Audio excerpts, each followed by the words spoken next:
Beruchim Habayim, and welcome to Torah Talks, Chazaq's program with a special guest. We have with us Rabbi Moshe Chaim Eade, Shlita, all the way from the Holy Land from Israel. Baruch haba.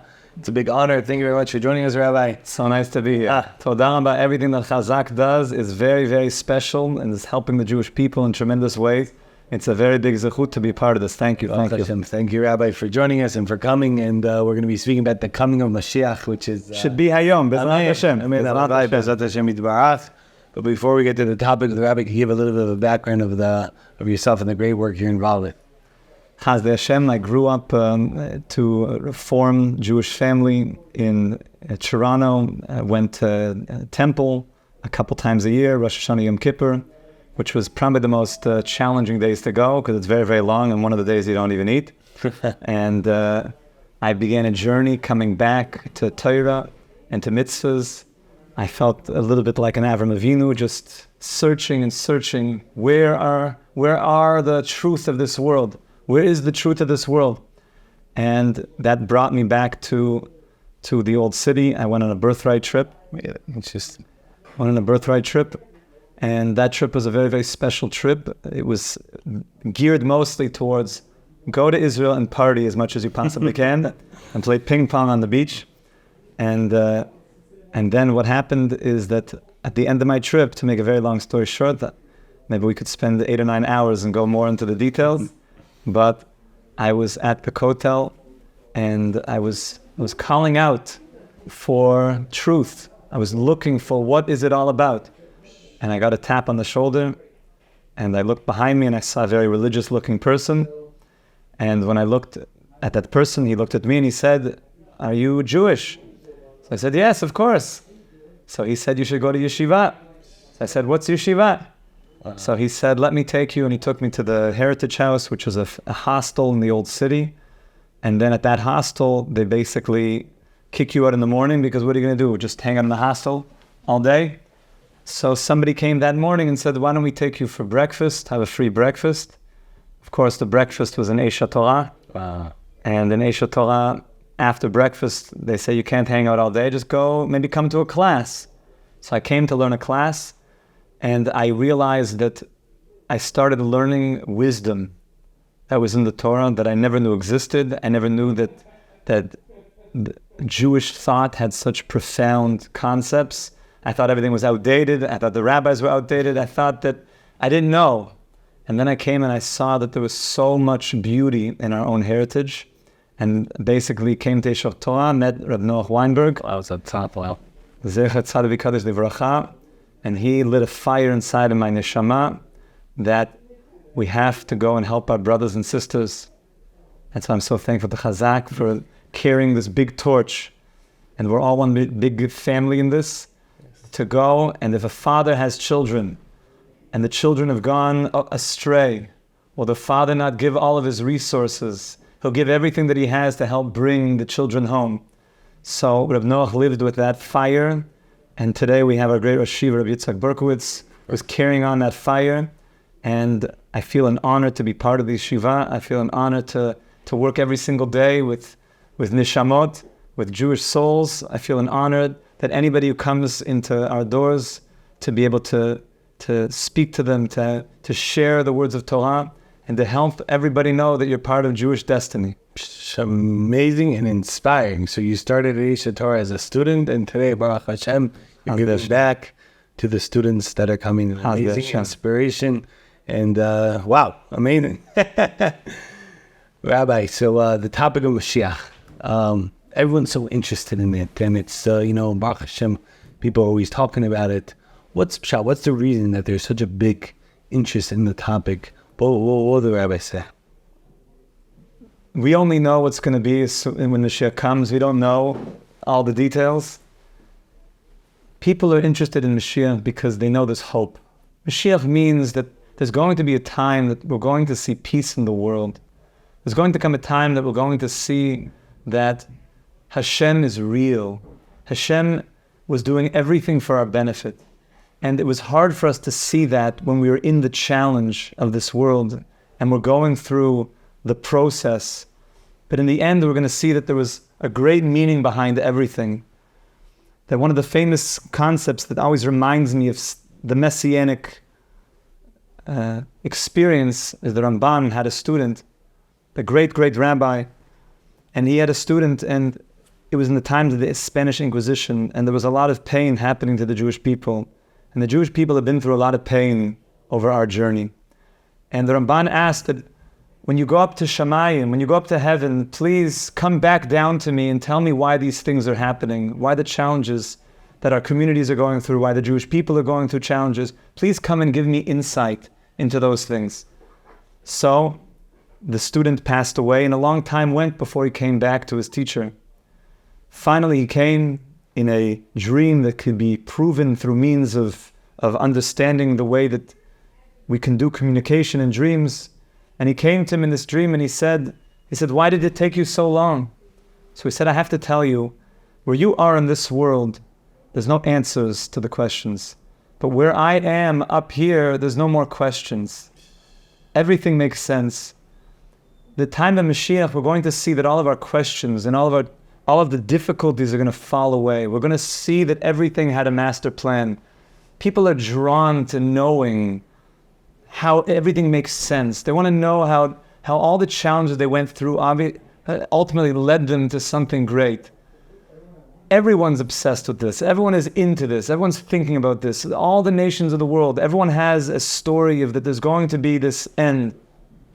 And the Torah, we have an unbroken chain, an unbroken Mesorah of tradition passed down, ish mipi ish, from the mouth of the rabbi to the student, speaking about the excitement and speaking about some of the qualities and experiences that we'll have.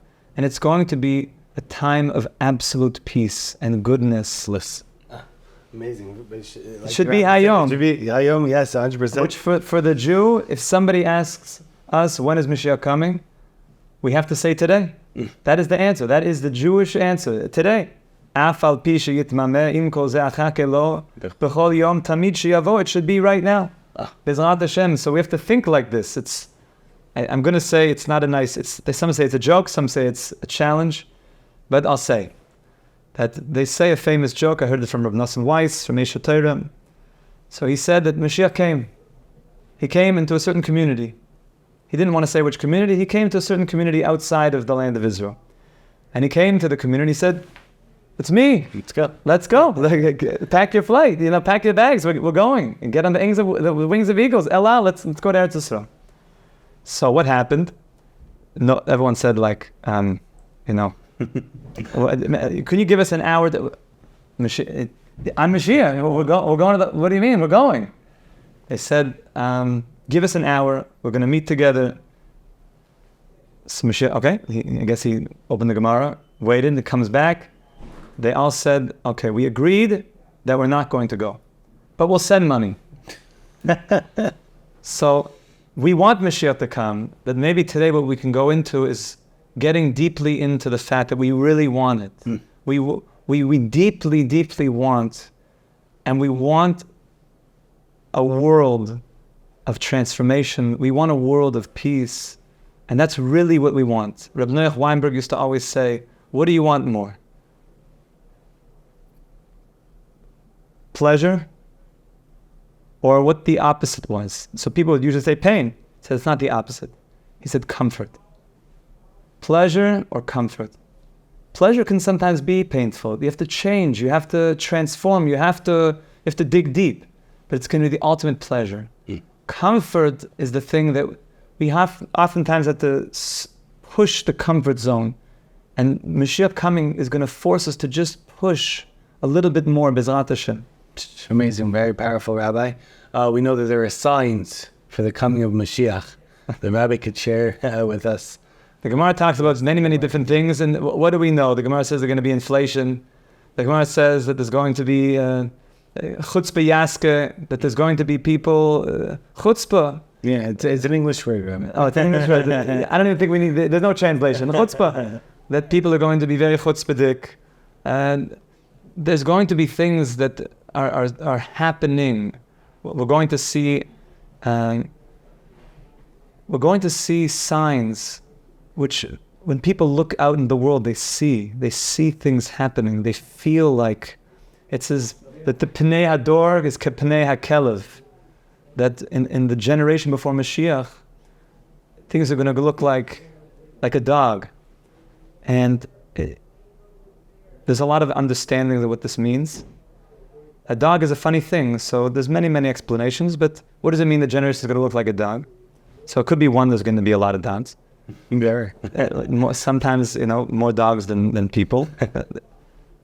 And there's going to be Pnei HaDor K'Pnei HaKelev, is that a dog is an interesting thing. The dog is funny because the dog will oftentimes run in front of his master. Right. So the dog is running in front of the master, and the master is holding on to the leash. And if you didn't know, you would think that the dog is the one that's leading the master. So, but really it's the opposite. The man has the dog, but the dog is, but as soon as the person goes, the dog will just skirt back. So one of the signs is that maybe people will be, it look like they're in the front, it look like they'll be leading, but really they're just going to be subservient to other forces.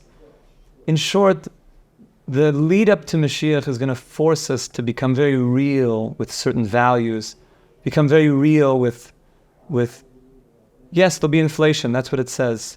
So how am I going to when there's challenges financially, what am I holding on to? What values am I holding on? What am I going to be grabbing when other things start to become a bit challenged? The coming of Mashiach is going to squeeze us a little bit, and it's going to be what's called a birur. There's going to be a certain amount of selecting, and what that means is that inside of me, I'm going to be pushed to select what are my real values and what are the things that are not my real values. I was speaking to somebody yesterday, and somebody, a very well-off-to-do person, and I said, Rabbi Noach would always ask, what would you rather be, happy or rich? So they all said, obviously happy.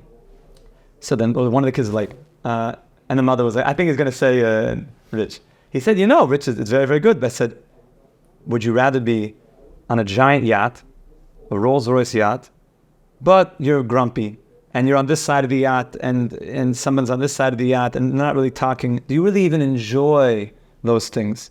So I said, so why do we spend all our life chasing? Why don't we spend our life chasing the happiness, learning Torah, learning the things that'll make us deeply, deeply happy? You can have the wealth, but what happens in a time where there is inflation, there is challenges, and the whole lead up to Mashiach will be, what is really what I'm looking for? B'ezrat Hashem, everyone should be very financially abundant, a tremendous blessing. It says in the end of days that all of the wealth, things are going to come back to their rightful owners. That when we left Mitzrayim, we took all the wealth out of Mitzrayim. It was like a Metzula She'ein Bo Dagim. We just pulled all of the wealth. And then on Bizas Hayam, we pulled all the wealth. And all of that wealth was accumulated by Yosef HaTzadik. And Yosef HaTzadik had all the wealth of the world. Because the famine, they all brought the wealth to Mitzrayim. And the Jewish people had 210 years of unpaid wages that we were due. And we were able to reclaim that. So we want to take that wealth and want to use it for holy things. Use it to build base medrashes. Use it to build more Torah. Use it to build more kollalim. Use it to build more awareness of Hashem in the world. When I was speaking to the Rosh Yeshiva at Berkowitz, Rabbi Berkowitz Shlita, and I said that I'm going to be speaking with people in the States, and he said, just talk about Hashem.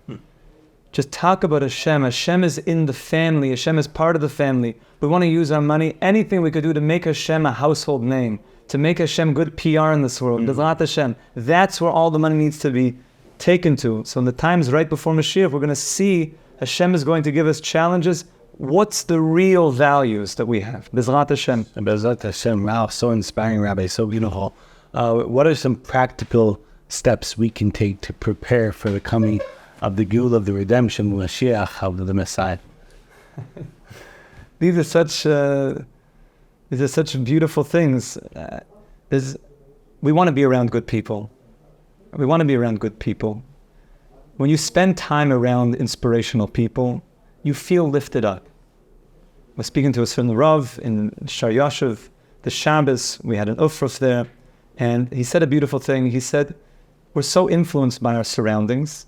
He was speaking about how Shevet Ruvain got pulled into Korach's rebellion, even though they had nothing to gain from it. They were pulled in because they were in proximity to Shevet Ruvain. They were pulled in, and therefore be very careful to be around positive people. He said, take the 5 people that you spend the most time around, their midot, their dreams, their aspirations, so to speak, divide it all up by 5.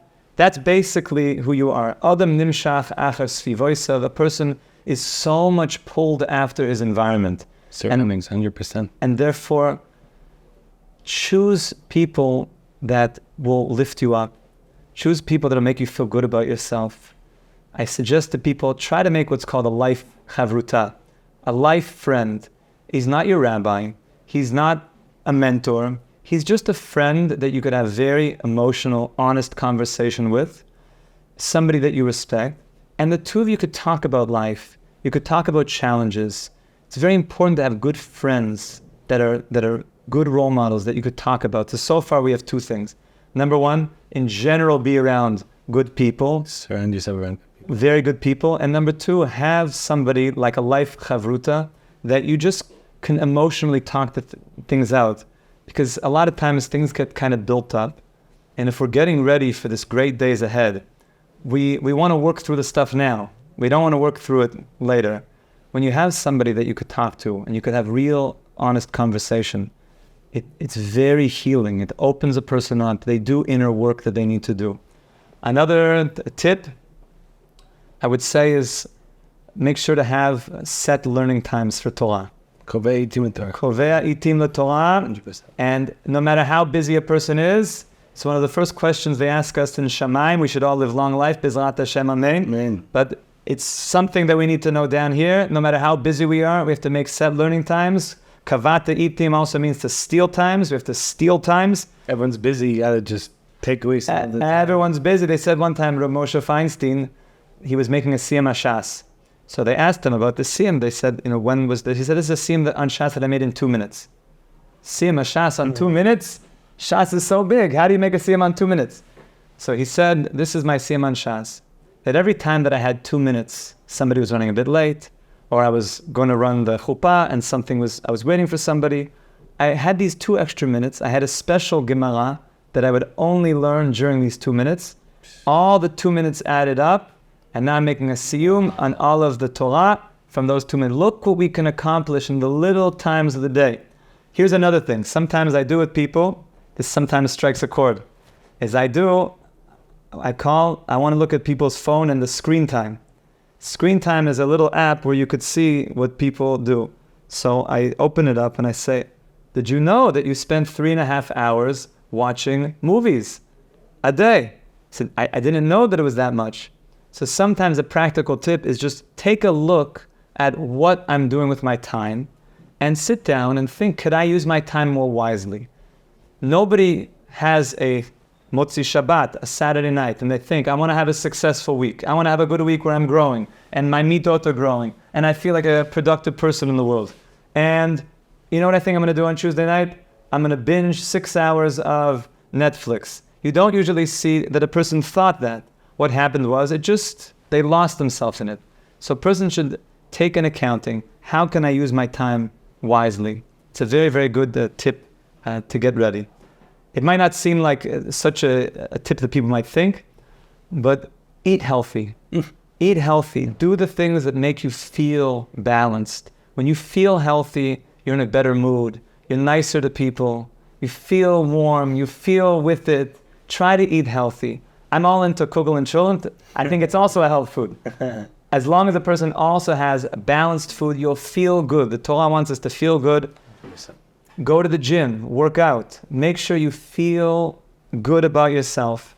It's very, very important that when you feel good, that you can be in a healthy state to get ready for great things that are coming. The Chafetz Chaim had something that he did. He spoke of Mashiach towards the end of his life. When he was very, very old, even sometimes fall asleep in the middle of talking, that they'd wake him and say, Mashiach's here, Mashiach here. Because he was mamish living with it. So it's famously known that he had a suitcase under his bed where he had all his clothing. Ready to go. Ready to go. So I tell people, if Mashiach came today, what would you wear? Just think about it. I mean, you don't need a suitcase. Maybe you want that's your Shabbos dress or that's your Shabbos suit. But what would you wear? What would you wear, Lamaisa? Think about it in a practical way. Like, there's a certain tzaddik I heard from Tzimar Zilberberg that he had a special bottle of wine that he put aside, the fanciest bottle that he could afford, and he put it in his farm shrunk, his bookcase, that whenever Mashiach comes, he'll make a l'chaim with this. So it sits there. So I did the same thing. And it just sits there. I wrote on it, this is, l'chavid Mashiach, we'll make a l'chaim with Mashiach when he comes. And I just look at it. And my wife looks at it. And my kid look at it. And when I first got it, they said, no, why don't you bring that bottle out? I said, this bottle is going to be when Mashiach comes. B'ezrat Hashem. You want this to be like something in the home that people are thinking about, that this is not a dream. This is very concrete reality, that there's going to come a time and this is going to happen, and we want to make it as real as possible. So another tip I would say is that the Gemara says that one of the questions that they ask you is, were you anticipating Mashiach? Tzipita Yeshua. Tzipita Yeshua, were you anticipating Mashiach coming? So anticipating doesn't mean like I was waiting at a bus stop, waiting for the bus to come. It means I was really imagining Mashiach. I was thinking about all the details. So I tell people, think about all the people you know. Maybe people that are far away. Maybe sadly those that have gone away from Torah. Or maybe they never knew Torah. Picture them with you putting on tefillin. Picture them coming to learn Torah. Picture learning Mishnayot. And this is not only for the Jews, this is for all humanity. I tell people, picture LeBron James giving you a call and saying, Moshe Chaim, maybe you'll teach me a couple Mishnayos, a little bit of Chumash Rashi. He's going to be begging. He's going to want so badly. He says to the king, but he's going to know that there's only one Melech, the Melech al Kol Haaretz. To start thinking about these things and make it, this is going to happen, this is concrete. So these are important tips to live with this in a very practical way and to talk about it, to make it something that the kids are excited about, that they know that a great time is coming. There's going to be peace in the world. Techiyat HaMetim. There's going to be Techiyat HaMetim. There's going to be survival of the death. Which means if somebody has loved ones, that you can know that you're going to see them again. That's so important, is to speak that way, to know that Jewish destiny is so real, is that we're part of this great story. And we're all in this together. We're all one mishpacha. Yes. It's all one mishpacha. And we're all in this together. And the more that we feel that we're in this together, and it's a long story, and that there's going to come a great time that we're going to be reunited with loved ones, and there's going to be peace in the world, and it's going to happen right here. It makes it more real to you. It makes it very, very real. You start living with the eyes of Mashiach. So you already start living with this consciousness of having peace and seeing, everyone's going to see the good in each other. Imagine a world, no more Lashon Hara. No more Lashon Hara. How good is that? Everyone is just complimenting each other, saying nice things to each other. Everyone's helping each other out. B'ezrat Hashem, this is what we want. Hayom. In B'kol Tushmo. We have to, as long as we do what Hashem wants, Mashiach will come, B'ezrat Hashem. Rabbi Moshe Chaim Eade, the very things that come out of the heart, enter the heart. I feel the inspiration, I feel the chizuk, and we really appreciate it. And we have a custom, and our Torah Talks podcast is a final message. So many beautiful gems that Rabbi has shared with us so far. We could ask for one last one. A final message. Hashem is more real than anything in this world. Hashem is reality. A lot of people who say, I don't know about Torah or Judaism or this. I don't know, like, if it's for me or I'm too busy or this. So the great Rabbi Nachman, he spent a lot of time towards the end of his life speaking with people who weren't such believers in Hashem. And he would oftentimes speak to them, shmooze. And he would say to them, by the way, I don't believe in God. Excuse me, Rabbi, I know it. I know I was right. I know it. He would say, the same God that you don't believe in, I also don't believe in him either. The same one that you guys don't believe in, I also don't believe in him. Let me tell you about the God, though, that I do believe in. So I think there's a lot of people that they never experienced what Torah is. Come in Chazaq. You're doing so many good things. Come. There's so much opportunity to have beautiful connection to authentic Torah. Come and meet people that are living with Torah in wonderful ways. There's so much here. There's a gold mine. Hashem made the world for our good. And even if somebody thinks, but I don't see it right now, we're still in the middle of the story. There was a mashal that I one time heard when I was in the beginning of my journey, and it made a big roshem. It went into my heart, a big effect. And it was, somebody heard behind a door that there was like a lot of yelling, and it was very tumultuous. And he looked through the keyhole and he saw that somebody had a knife. And it was very, very disturbing. And he saw that somebody was being cut and there was blood. And he kicks down the door and he runs into the room and he's met with bright lights. And he wanted to go save the person, but he realized that he was in an operation theater.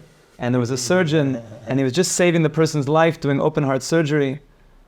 Even though from his perspective it looked like this was so bad, but when he saw the bigger story, he saw that there was a plan. Hashem has a plan. And the more that a person comes to Torah, the more that a person comes to learn, and he will feel more of that plan. You'll feel that Hashem, so to speak, peels back the curtain, and you could see more into the master plan that Hashem has in store. You could already, so to speak, taste a little bit of the Yemos HaMashiach. Person even now can feel that even now we're bringing Yemos HaMashiach here. That's why the big tzaddikim, they're already living in that consciousness. They had a famous story that there's a Rebbe and he was in his study, and somebody came in and they said like Mashiach is here. He said Mashiach is here, it's Mashiach. So he went and he opened up the window of his room and he smelled outside and he said, I don't smell the reach, everything about Mashiach, about reach, I don't smell the reach, the great scent. I don't think that he's here. He says, Rebbe, but what do you mean? I feel it right here. He said, you're right. In my room, I had to open the window to see if outside, if it was also outside as well. He said, Bezrat Hashem, reach out to people. Another message, reach out to people. If a person knows somebody who could use some chizuk, could feel part of a strong future of the Jewish people, reach out to them, say a good word to them. You never know. I was tapped on the shoulder by Rav Schuster Zatzal. My whole destiny was changed. Everything has changed. You never know. Wow. One little thing. You see somebody in Queens somewhere, just say a nice thing. See if they can come for Shabbat. There's so many things that we could do. And the more that we just unify Klal Yisrael to do a mitzvah, to talk about Hashem, we're going to see that we're going to make everything much more speedy. Like it says, Ani Hashem be'ito achishena, that Mashiach will come in its time, but you can also speed it up because we're partners. We're partners with Hashem in this. Bezrat Hashem, everything that you're doing in the work of Chazaq is making this more concrete, that it should happen very, very soon. Klal Yisrael is so thankful for everything that Chazaq is doing. It's such a pleasure to be here. We should take this message, I'm talking to myself, and carry it out and feel that love for our fellow brothers and sisters. Bezrat Hashem, we should be zocha hayom, that Mashiach Tzidkenu should come. Amen. We should make our way home, all of Klal Yisrael, to Yerushalayim, Ir HaKodesh, to build the binyan, Tifarteinu, the Beis HaMikdash, should be Meher v'yameinu, Amen v'Amen. Amen. Chazaq Rabbi Moshe Chaim with the powerful words of inspiration. The coming of Mashiach, it should come Bezrat Hashem hayom, today Bezrat Hashem. And we want to thank all of our friends that are hosting our podcast, the many different platforms, and shout out to Torah Anytime and to Daily Giving. $1 a day goes a very far way, and the entire team of here at Chazaq, with a special shout out to Mayor Markow for making the shit of the connection with the rabbi. And every single Tuesday night, Chazaq Torah Talks with special guests at 8:30 p.m. Eastern Standard Time. Reach out to Chazaq for future programming and suggestions of Rabbanim and speakers and Mechanechim Gedolim. And info at CHAZAQ, info at Chazaq.org. And dedication is also available. Please reach out to Chazaq. Once again, thank you very much, Rabbi. Thank you, Ram. Thank you so much. Amen.